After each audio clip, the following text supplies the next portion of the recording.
earliest explorers out to the high plains were just amazed at just this vast, featureless plain of nothing.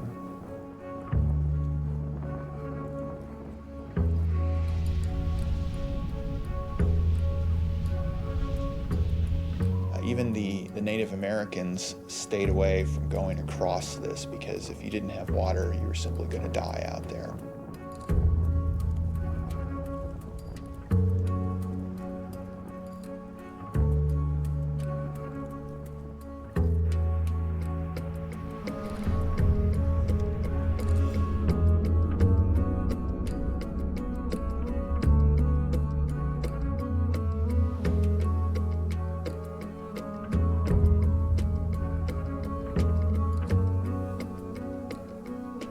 There's quotes where, it will always remain this featureless desert. No one will ever live here. And how time and technology has changed things.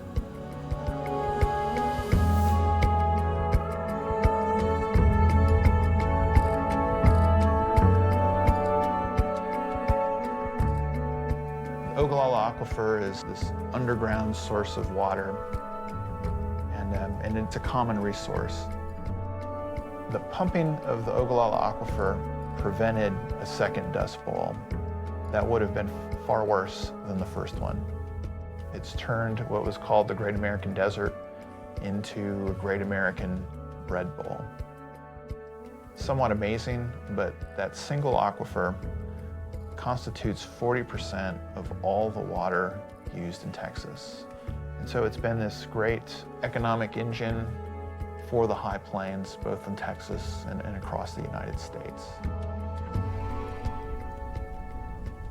My great-great-grandmother bought a piece of land out here in 1908. We were recognized with the farm, having been in the family for 100 years here, 4 or 5 years ago. My granddad drilled one of the first wells in the county, and it was probably 50 to 75 foot down there to water. And it was as much as he could pump. And he made a farm out of a prairie, basically.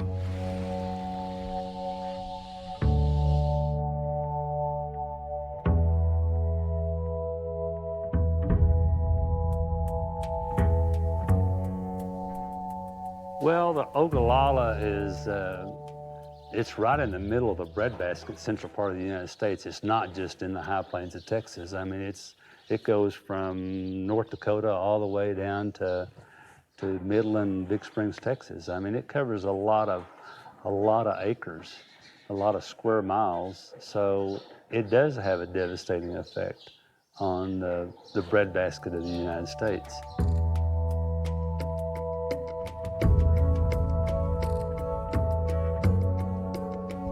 Well, my name is J.O. Doughty, and I farm in Floyd County, Texas. I've been operating on this farm for some 36 years now. As a community, I think that we need to recognize the private property rights of the individuals who own the land, in the surrounding areas.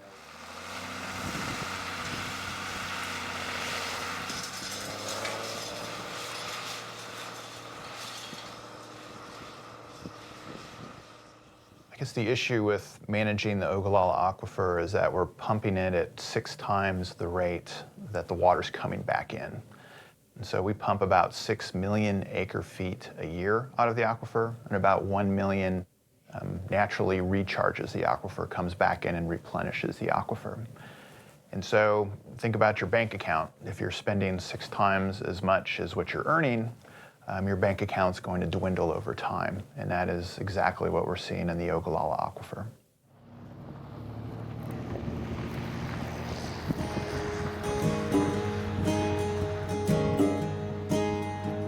Well, it started with windmills, air motors and eclipses, and then it was engines of gas and electric. At the flick of a switch, spewing water through ditches and long aluminum veins. Popping the cork on the sandstone champagne. bubble up cool and clean and wet, sparkling like diamonds on a young girl's neck. With a taste so sweet, we were quick to forget the sweat, the toil, and the pain. We're just part of the prize of the sandstone champagne.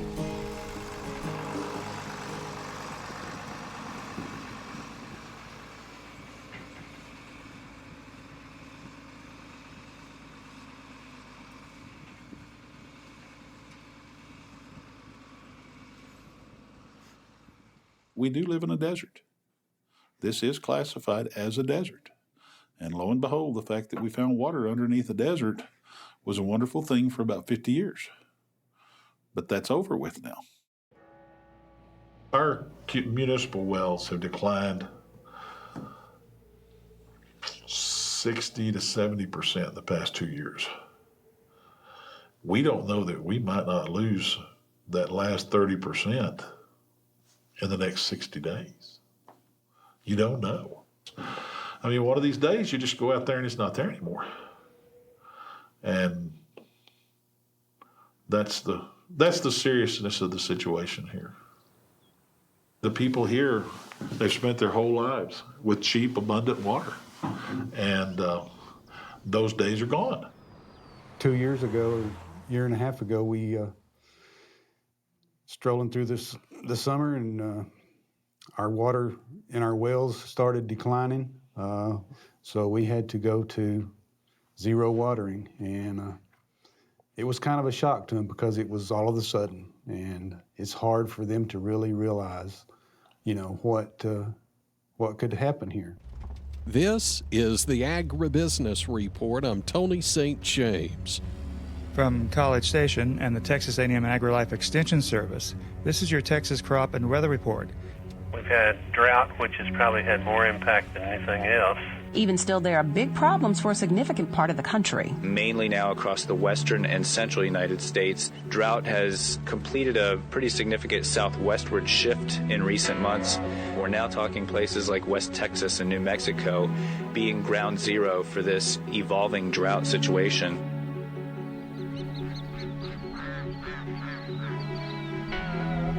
Normally this lake would be up to here.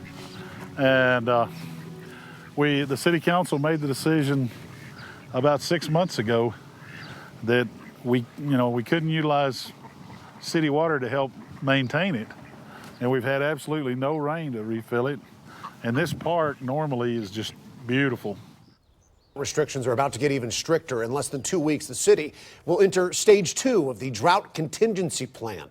26 million people living in the state of Texas. Water is life. You can't have life without water. And more cities are running out. We are living in a region where there are municipal cities that are without water.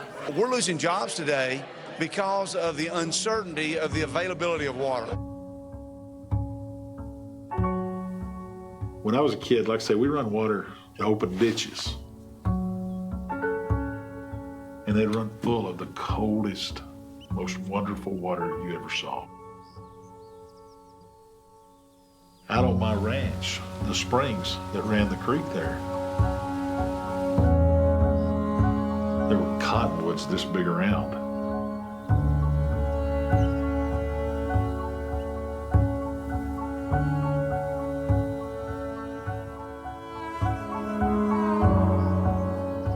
You know, you think back to those kind of things, and man, we really have made a mess. We've produced a lot of cotton. We've fed a lot of people with the water that was here. But we completely changed the landscape of this area, and maybe not for the best.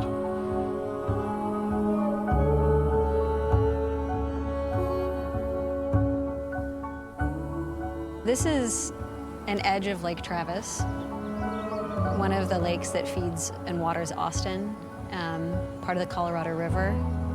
We're several years into a drought that might be the deepest drought that has happened since this lake was built. And this is what once was a boat dock, and for the last 3 years has just been lying here on land that's now being reclaimed by trees. We have boats that are rusted out, and it's hard to imagine that this was ever a lake.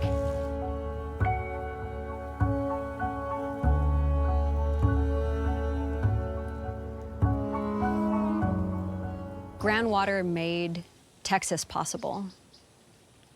And if you look at the lake behind me, I think there's no conclusion that we can possibly come to except that groundwater will be increasingly vital to us.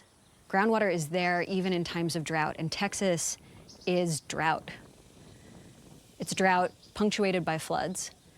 And if that's the reality, then what we have to understand is if we look at the Ogallala, there are things that we take as normal, as constant, as real, that are mirages.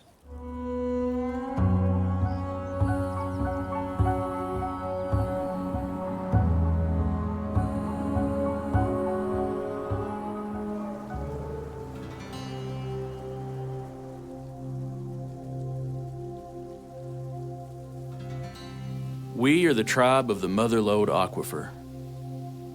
Even when drought plagued the prairie atop of it, water welled up from the sweet Ogallala Lake, all along Yellow House Draw to the canyon land, nourishing passers-by, nomad and animal, nourishing all who tread lightly and carefully.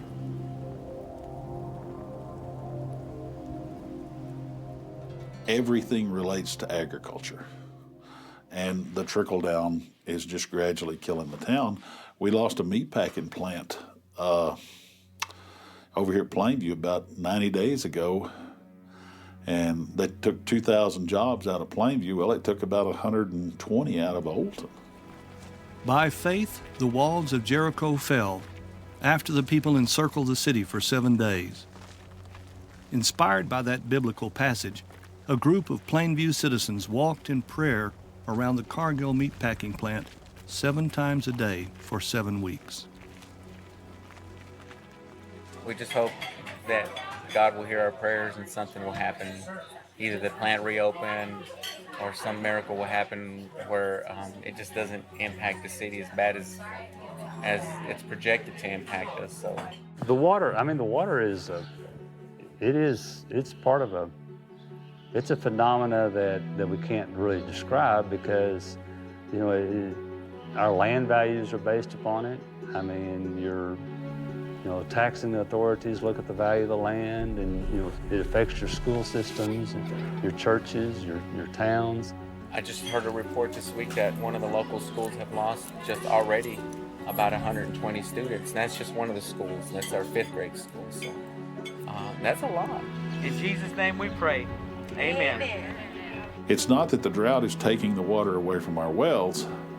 It's that the pressure on the aquifer from agriculture, from municipalities, power plants, everything else has been greater because of the drought. You can already see it around town, U-Hauls and vans, moving vans and stuff all over town. So I guess people, I didn't really think they, we knew something was going to happen, but I didn't really think they were going to move, But now reality's hitting us.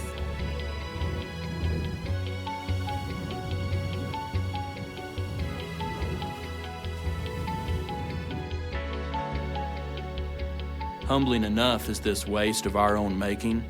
Here where we once believed rain followed plow, believed boosters, promoters, and huckster developers hitched up our wagons to 40 small acres, plowed fence row to fence row with cash crops on bank notes, built churches, raised children and sent them to colleges, sent them to wars, sent them out of the hinterlands, sent them to places that never relinquished them.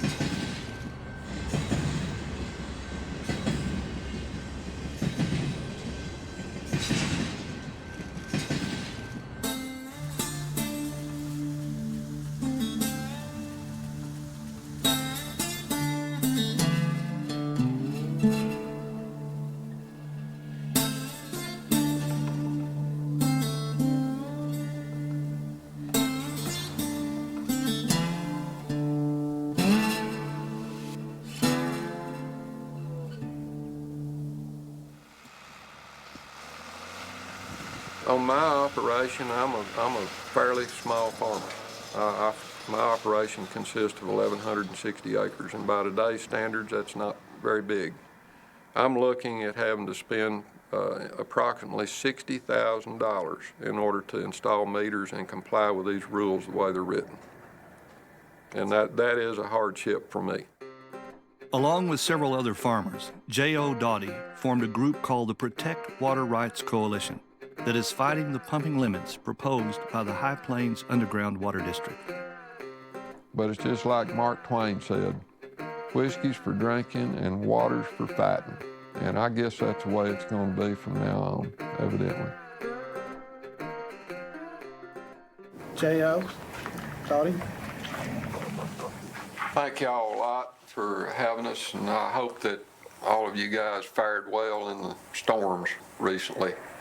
I've kind of got a mixed bag. I've got the good, the bad, and the ugly on my farms. So for over 2.5 years, my associates in PWRC and I have been addressing this board of directors of HPWD about issues we have with the authority which this organization has determined it possesses over our private property. We believe that we own this water. It's for our use. We do not intend to waste it. We purchased the water underneath this land. It was a function of the purchase price. We continue to pay property taxes on it. And for them to come in with a game-changing rule now, we feel like it's patently unfair. When you get to the 15-inch limit, what's going to happen is that's not enough for a lot of these crops. It's not set up to handle that. And what's going to happen is they're going to shut that water off, and that water that you put into that crop will be wasted because that crop will not produce. If I really look at the big picture, if we look at the real broad picture, you know, the whole state of Texas is involved in water conservation, so why shouldn't we be involved as producers? I do see that we do need to conserve our water, and I do know what the efforts are that the Water District has imposed upon us. And sometimes water conservations or regulations force us to look at water management completely different. And it forces us to change our management styles because no one really likes to make changes.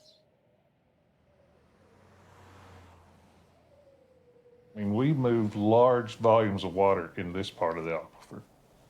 Well, and our water district pumps 1.3 million acre feet a year, and there's 325,851 gallons in an acre foot.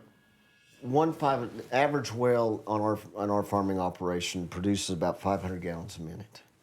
If you equate that into the amount it pumps on a daily basis, 24 hours, that is 720,000 gallons a day. One well in one operation, which is one little piece of the pie of part of a bigger piece. So that gives you some idea of the amount of water that we're pumping in an hour or even in a day. And we'll water a corn crop for about 110 days on the average.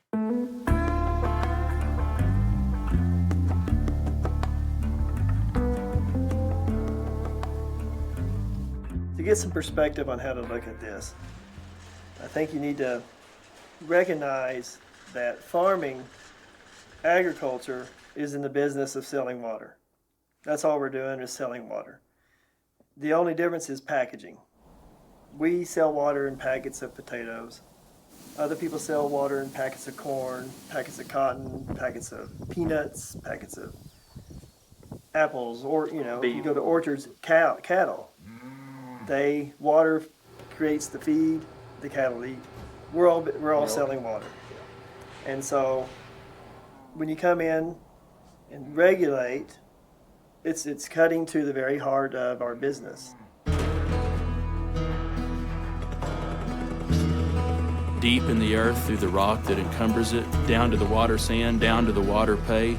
Dig down with drilling rigs, lay in the well casing, thrust in the sucker rod, pull it out, let it come, drawing the water up, pumping and pumping and pumping till water runs, pumping more water, more water, all over the land of the Mother Lode Aquifer.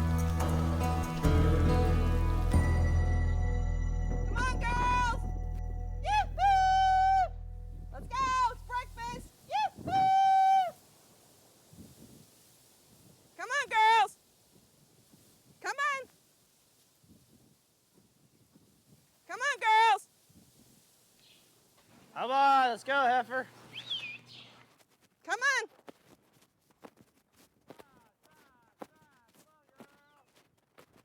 Let's go to the barn. Come on. I would say Leighton probably decided to be a farmer when he was 7 years old. It was the week before his 7th birthday. He came in and he says, "Mom, guess what I've been doing today?" And I said, "What?" "I've been driving the tractor." I said, "Are you sitting in Dad's lap?" "No." "Dad's sitting in the seat beside you?" "No." He rode 2 rounds with me and I've been plowing, and he was 7 years old. One of the biggest things that brings back a memory to me when somebody says that water is fixing to be gone, when the well is dry, when there's no more water in that well to pump, that's when the nuts and bolts hit that it's coming fast. You know, when I started farming, I started farming on a farm that we had about probably 1,200 to 1,500 gallons of water a minute that we pumped from the Ogallala. And last year in 2012, at the end of the season, we had 100 gallons a minute on the same farm. You know, I would like to think that if my son does come back and farm, that there is going to be opportunities for him, just like there is for me.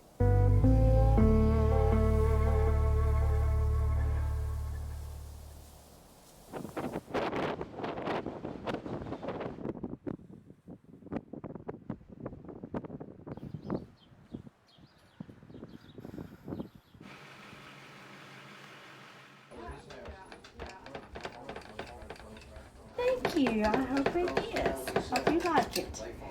Do you like brisket? Oh, yes. Good. You doing? Oh man, I thought there was a lemon in here. I'm glad you're here. Planning on this. Did you wash up? Do you want tea? And was it last week when those storms built up back in the eastern part of the county? He's my helper. He rides on the tractor with me and on the cotton harvester, and which we call a cotton stripper. Which there's a funny story with that. Back when my oldest daughter was at Tech, I was harvesting cotton down at Idalou, and so she called me, said, "I have a flat, Dad, you know, can you come over here and change it, you know?" I said, "Well, I can't come right now, I'm busy." And so she said, okay, and she got off the phone, and her friends were asking, "Well, you know, what's he doing that he can't come over here?" And she said, "He's on a stripper." And said they got this puzzled look at it, and said, "And you don't have a problem with that?"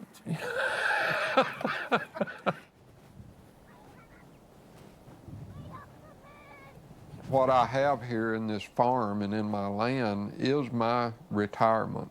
It is my nest egg. If one of my daughters, you know, wanted to come back and farm, I don't think that's out of the realm of possibilities. And right here, this is J.S. or John Samuel and Nancy Doughty. This is my great-grandparents on the Doughty side. And he was in the Civil War and came to Texas in 1875 when he came to Texas. So we've kind of got a long history here in this state. These are the folks that made this country, though. They had a lot of sand to them, a lot of grit.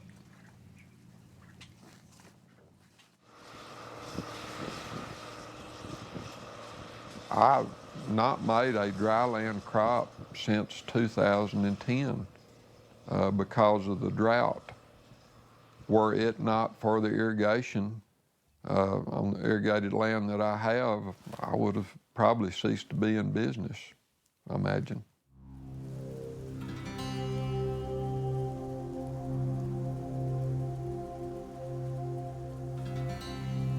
Here in the land of the Motherlode Aquifer, rain's unpredictable, even in good seasons.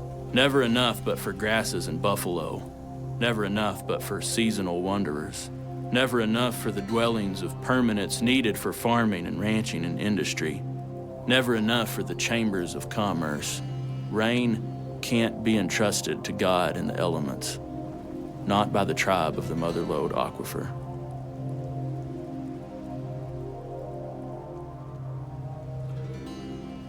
Groundwater conservation districts were allowed to be created by our legislature in 1949.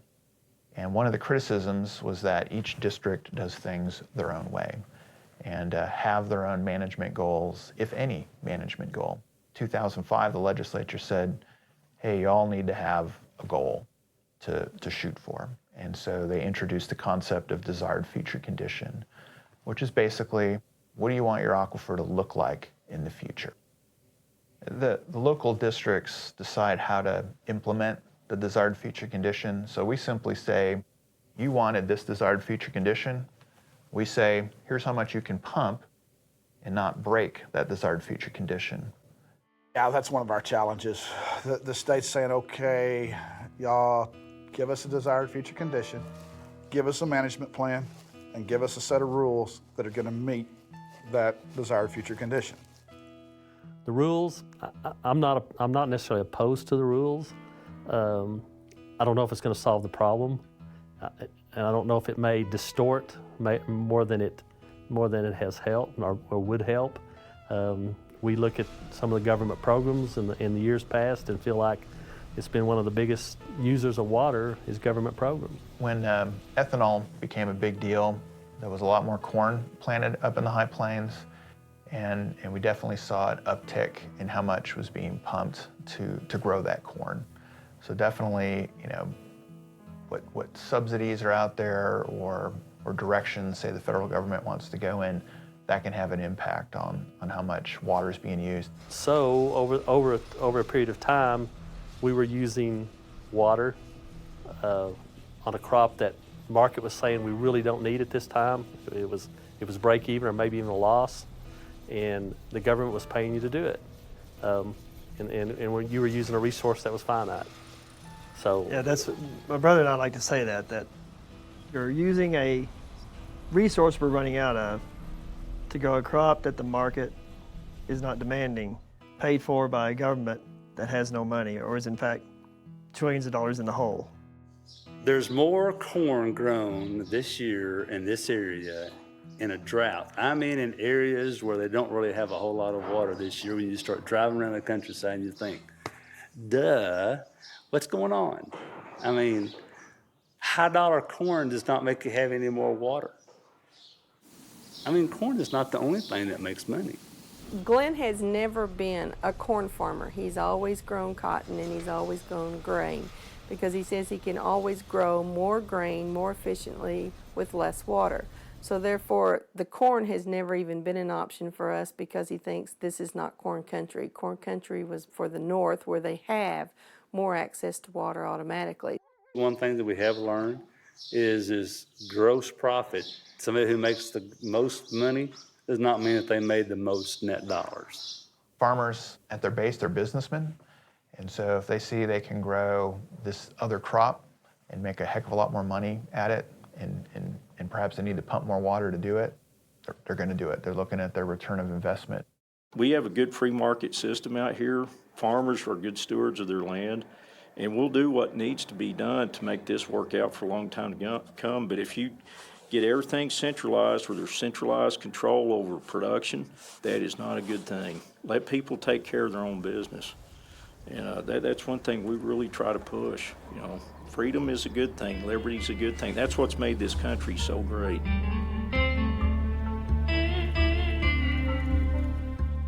But before we do any of that, the 12th, that's Yes. next week. Yes. is a very important date for all of us out here in this High Plains Underground Water District Number 1, a big meeting at 9:30 in the morning, and I know there's been some comment. Everybody's trying to harvest and all of that, but boy, if you can get off the tractors, let's hope for a little high humidity that morning for a couple hours, maybe it'll give them a good chance to come in. PWRC had a lawsuit drafted that we were prepared to file if need be. The High Plains Underground Water District responded with a moratorium, a 2-year moratorium on the rules and regulations that they were proposing. And also the general manager has retired, as well as a number of other retirements in that organization. We feel like we've had a big impact in High Plains 1, as well as in other areas of the state. But there are some built-in conflicts, obviously, because the rule of capture says that whatever you can bring up is yours. At the same time, Groundwater Conservation District is charged with conserving. I think that it may very well end up in litigation, but in law, those groundwater conservation districts have the right, and I think the responsibility, to permit, and they can limit by permit.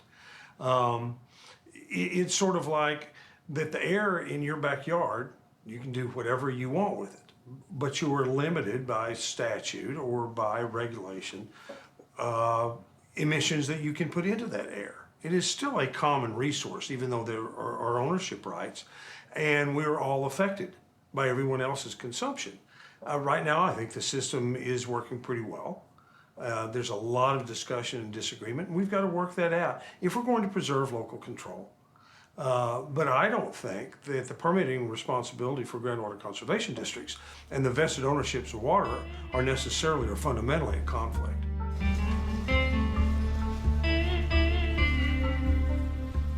What are we really talking about here? That's the deal. We're not talking about conserving water. We're talking about controlling water.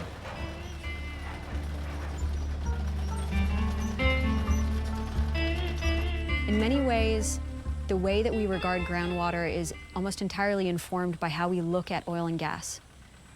And oil and gas exists, and its value really exists only in its production. When we regulate oil and gas production, which we do, to optimize the production of that resource, to protect the property interest of those who own it, to help them maximize their value, we do so with the objective of exhausting the resource. There is no other management plan for oil and gas except to exhaust the resource, but to do it in the most efficient way possible. And that, in many places, has become the way that we regard the purpose of private property protections around groundwater. It is to protect the production of groundwater. And yet, there are many people who might wish to have that groundwater there for their future.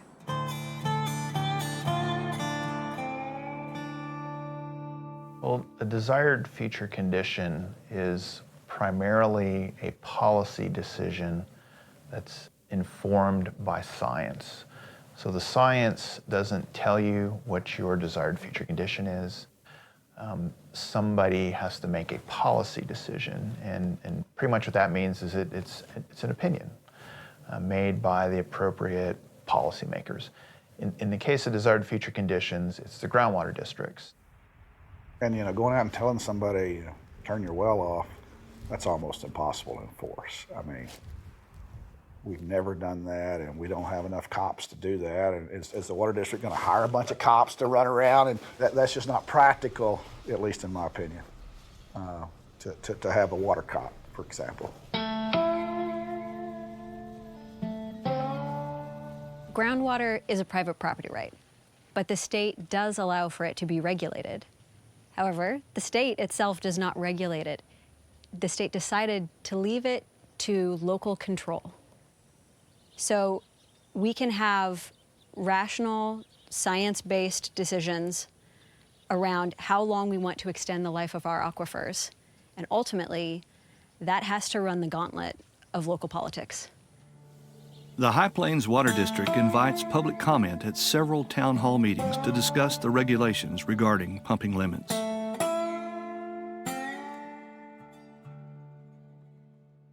Good evening. I want to thank Jim from the High Plains Underground Water District for coming this evening. Thank you, Mark. Well, I do appreciate the opportunity to be over here and explain in full the rules. Okay, yeah, you can make a statement. Life is changing up right now for us, and I don't think it's for the better, honestly.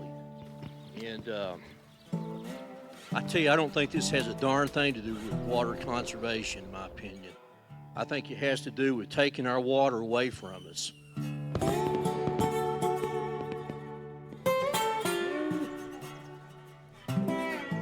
And it's like one dirt farmer said, I want somebody to show me where our water is. I have my water, you have your water. Where's our water?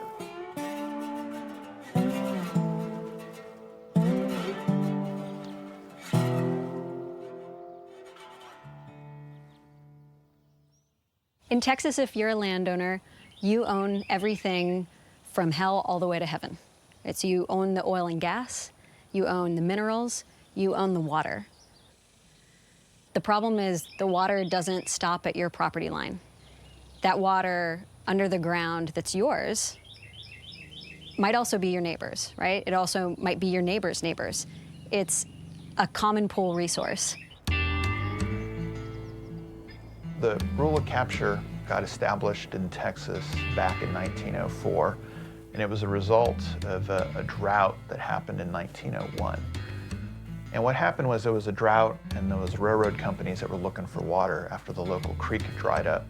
One of the railroad companies, the Houston and Texas Railway Company, they came in and dug a 60-foot deep well that was 20 feet in diameter, as compared to the hand-dug household wells, which were about 30 feet deep and about 5 feet in diameter.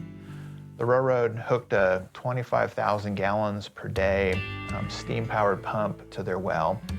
And once they fired that thing up, the landowners alleged that that pumping caused their wells to dry.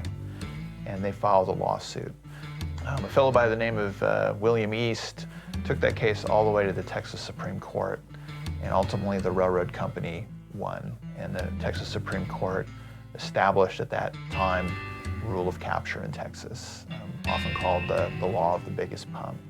Basically saying that if your pump drains my well or your well drains my well, I have no recourse, no legal recourse against you.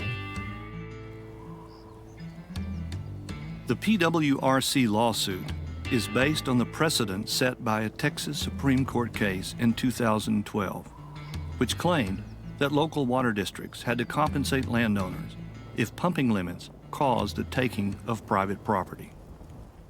Well, the Fifth Amendment under the United States Constitution, and I'll have to refer back to my notes because my memory is not very good, but it provides that, and this is a quote, nor shall private property be taken for public use without just compensation. And we think that we need to be very careful about where we go.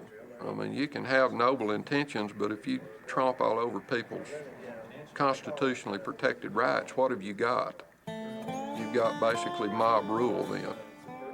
On the property rights issues, I think it's my property right for me to have water left in 10 years or 15 years. I mean, why would I want to use it all up? Why would I want to use that resource all up? Because once it's gone, it don't come back. So, that's my property rights.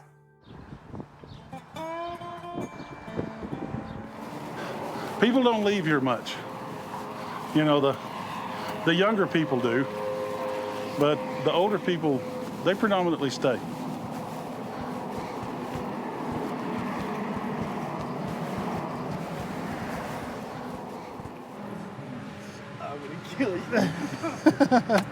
Here's a couple of our young farmers in the area. This is my son, Dustin. They don't worry much about drinking water. They drink beer instead, so they don't care about that.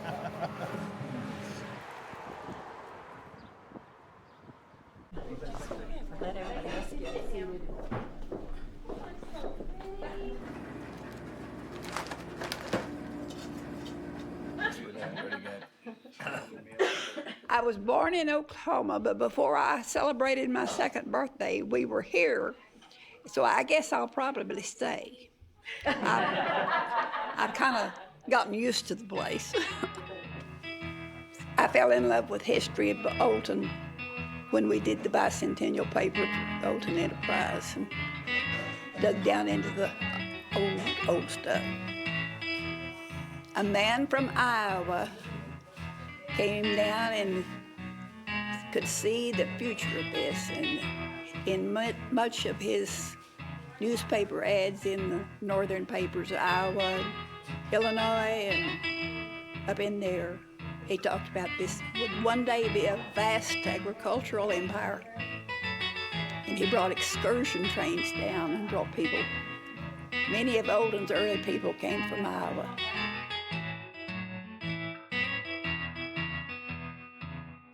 It was a different world. Didn't have irrigation. But then they discovered the water. And when we were growing up, we all was under the impression that the Ogallala was fed from the Rocky Mountains. And we thought we would always have water because as long as it snowed in the mountains. But come to find out, that's not the way it's fed.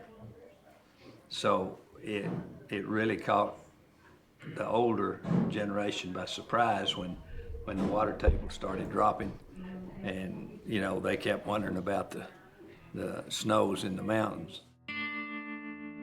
Nearly 12 million years ago, a drying climate caused broad, shallow rivers, some as wide as 20 miles, to fan out from the uplands of the Rocky Mountains.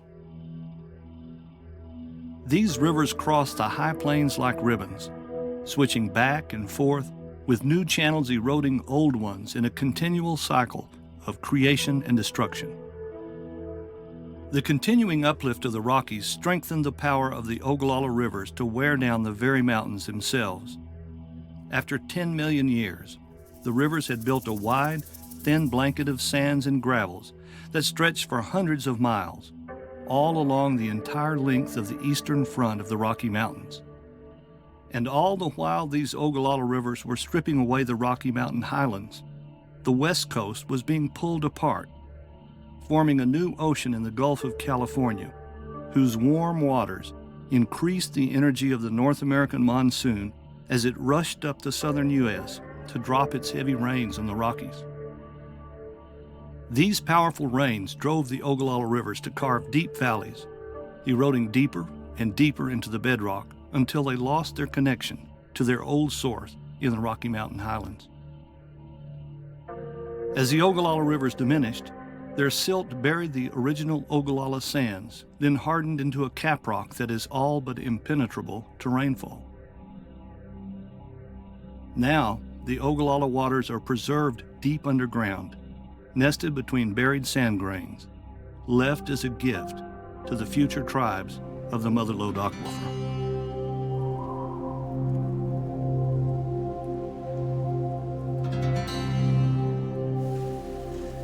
Here, the Great Lake of the Plain Subterranean dwindles each season, each turn of the faucet, each flick of the switch starting up the submersibles, dwindling down ditches through siphon tubes, dwindling down side rolls and pivots and gated pipe, dwindling down water gaps, water mains, water taps, water drains, dwindling down every new housing development, dwindling until there are farms metamorphosing, once irrigated to dry land and grass pasture, letting their silos stand empty as metaphor, testament, future shock here in the present tense frailty, the fragile, the Mother Lode Aquifer.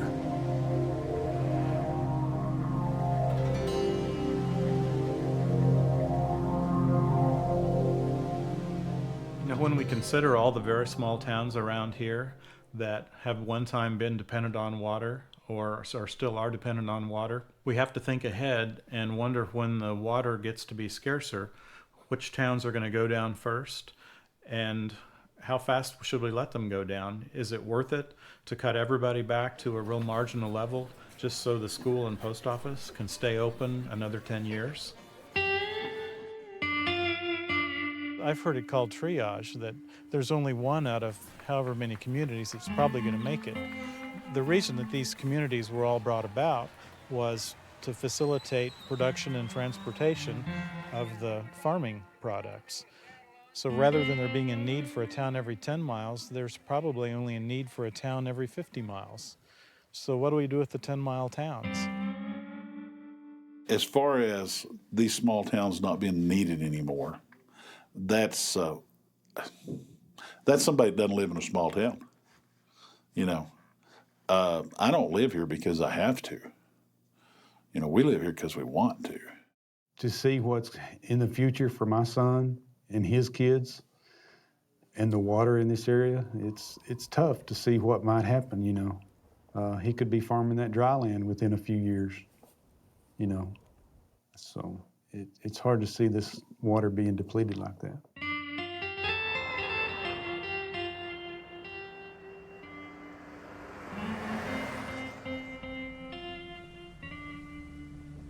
Far away, where rain is plentiful year in and year out and always predictable, learned professors have studied the exodus made by our people, our water, our resources, calling our depopulation a certainty, saying, why fight it? Let's recognize lost causes when they are lost causes. Let's give the prairie back to the ruminants, back to the grasses.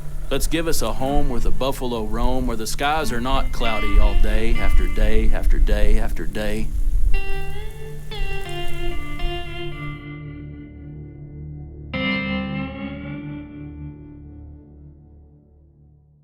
On a personal basis, my marriage ended. Although I don't think the water issues was, you know, a cause for it, it couldn't help but having some effect on it, I guess, to some extent. And I'm probably going to take this carpet up and put Pergo or maybe some hardwood flooring on it. So the whole purpose is to try to make it mine and erase as much as I can. And, you know, the thing is that I had finally got things paid for, you know. I was in a good spot financially. I didn't exactly have any money in the bank, but I had everything paid for. I just got this farm paid for, you know. And then, you know, it's like all of it was a joke, you know. It was a mirage.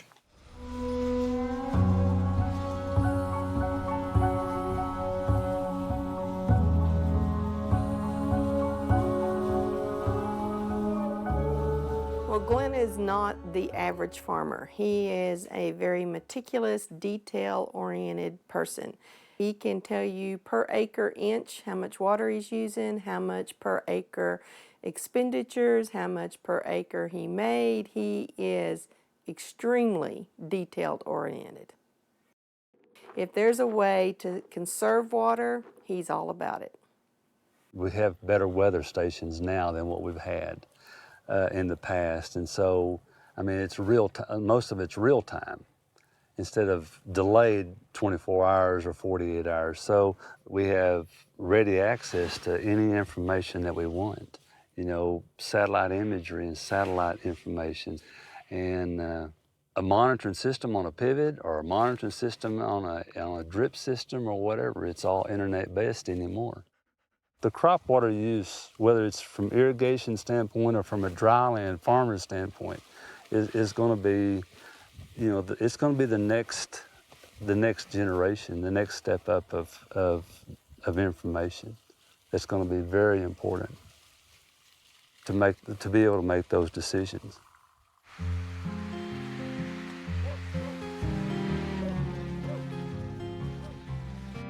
We received a grant from the Texas Department of Agriculture for $350,000 to, in our project, we're gonna lay 13,000 foot of pipe and 5 new wells. Probably gonna run us somewhere in the neighborhood of $750,000. But long term, possibly for the next 40 to 50 years, we're looking at a partnership with a private corporation that has got a project put together which is upwards of $800 million. to build desalinization plants and develop a pipeline system that will tie approximately 40 cities together. It's changed my a lot of my attitudes. I have found out that probably I'm not as independent as I thought I was at one time. It's made me appreciate my friends and family a lot more. I guess if there's a silver lining to all of this, it's that. But, you know, I was raised with a streak of independence. That kind of goes along with growing up here and being raised in West Texas in general. So, yeah, that's still there. I do like to do for myself. I like to depend upon myself. I feel sometimes maybe I was more than 100 years too late, you know. It seems like that I have more in common with the people that were here before me. No joke. I mean, seriously, if I look back 10 years or 15 years from now, we've sold a lot of water awfully cheap. And I agree with him. I wished I had some of the water that we had 15 years ago now. You know, when it comes to water conservation, I just think that we no longer can do it like our daddy did it. I mean, that's kind of the saying. We can't no longer do it like our fathers did because we don't have the resource like our fathers had. You know, when I lived down south of town, we had a little grocery store that, in the morning we'd go drink coffee, you know, and there was about 5 or 6 young guys down there one morning. And there was an old gentleman that, I guess he was then probably about 92, 3 years old. He was sitting there and he said, boys, he said, let me tell you something. He said, this irrigation water is going to make a bunch of you rich. But he said, if y'all stay with it, it's going to break every one of you. And by George, you know, I think he had something. And that was when we had abundance of water too. And, you know, he could see in the future what was going to happen.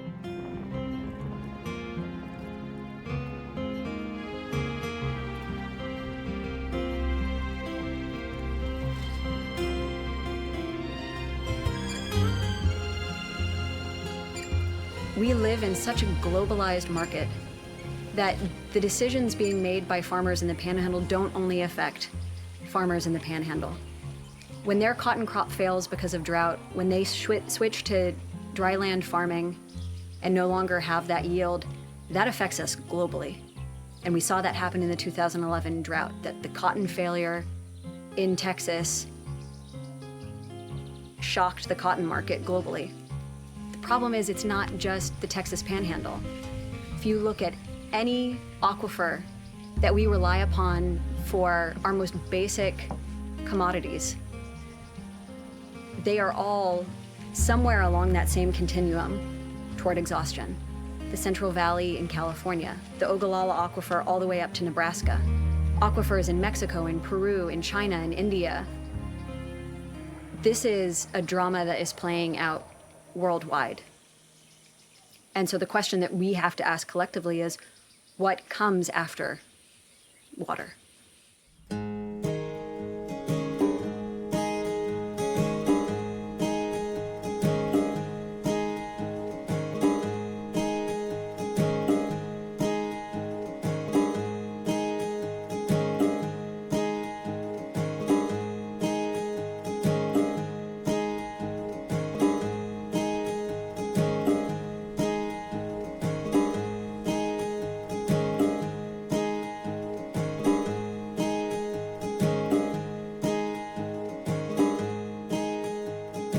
What will we do with this gift of the mother lode? Pray that the poets and dreamers remember it. Pray that its guardians hold it in stewardship. Pray that we honor it. Pray that we husband it. Pray for the tribe of the mother lode aquifer. Pray for the water, the sweet Ogallala Lake, nourishing all who tread lightly and carefully. Lightly and carefully, lightly, carefully.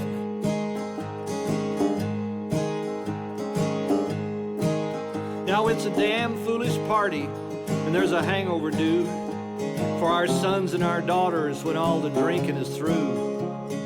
Hungry and thirsty, they're gonna curse me and you. There'll only be this to explain. We drank it like water, the sandstone champagne. And we're all getting drunk on sandstone champagne. 3 bales to an acre, and pour if it rains, will it rain? Just keep drilling deeper, no one will complain.